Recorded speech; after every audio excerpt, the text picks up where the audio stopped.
Ici, la limousine est à l'honneur. Certains sont aux petits soins avec elle, d'autres l'applaudissent. Pourtant, l'engouement pour la viande n'a eu de cesse de baisser, selon une étude publiée mardi. Pour les éleveurs, il faut donc miser sur les spécificités locales. De plus en plus de gens aujourd'hui demandent de la qualité et non plus de la quantité. Donc il faut essayer. Mais avec la race limousine, on peut se démarquer facilement puisque c'est une race qui offre des qualités gustatives supérieures aux autres.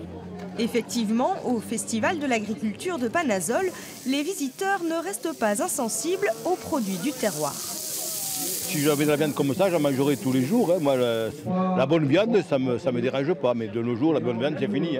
Je commence à beaucoup plus regarder sur l'origine. L'origine de la viande, d'où elle vient, quel éleveur. L'éleveur peut-être pas trop, mais qu'elle essaie d'être du Limousin, quoi. Mais ces steaks de qualité ont un coût qui exclut une partie de la clientèle. Il y a le consommateur qui aujourd'hui aimerait bien consommer un petit peu plus de viande mais qui n'a pas forcément le budget et donc c'est vrai se retire peut-être un petit peu plus sur des viandes blanches ou des viandes peut-être un peu moins de qualité.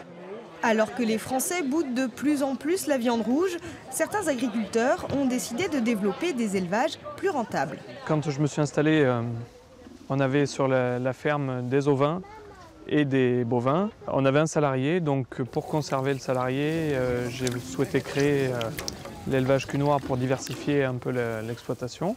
Bonne pioche pour cet éleveur. Menacé de disparition il y a quelques décennies, l'élevage de cochons cunoirs est aujourd'hui en pleine expansion.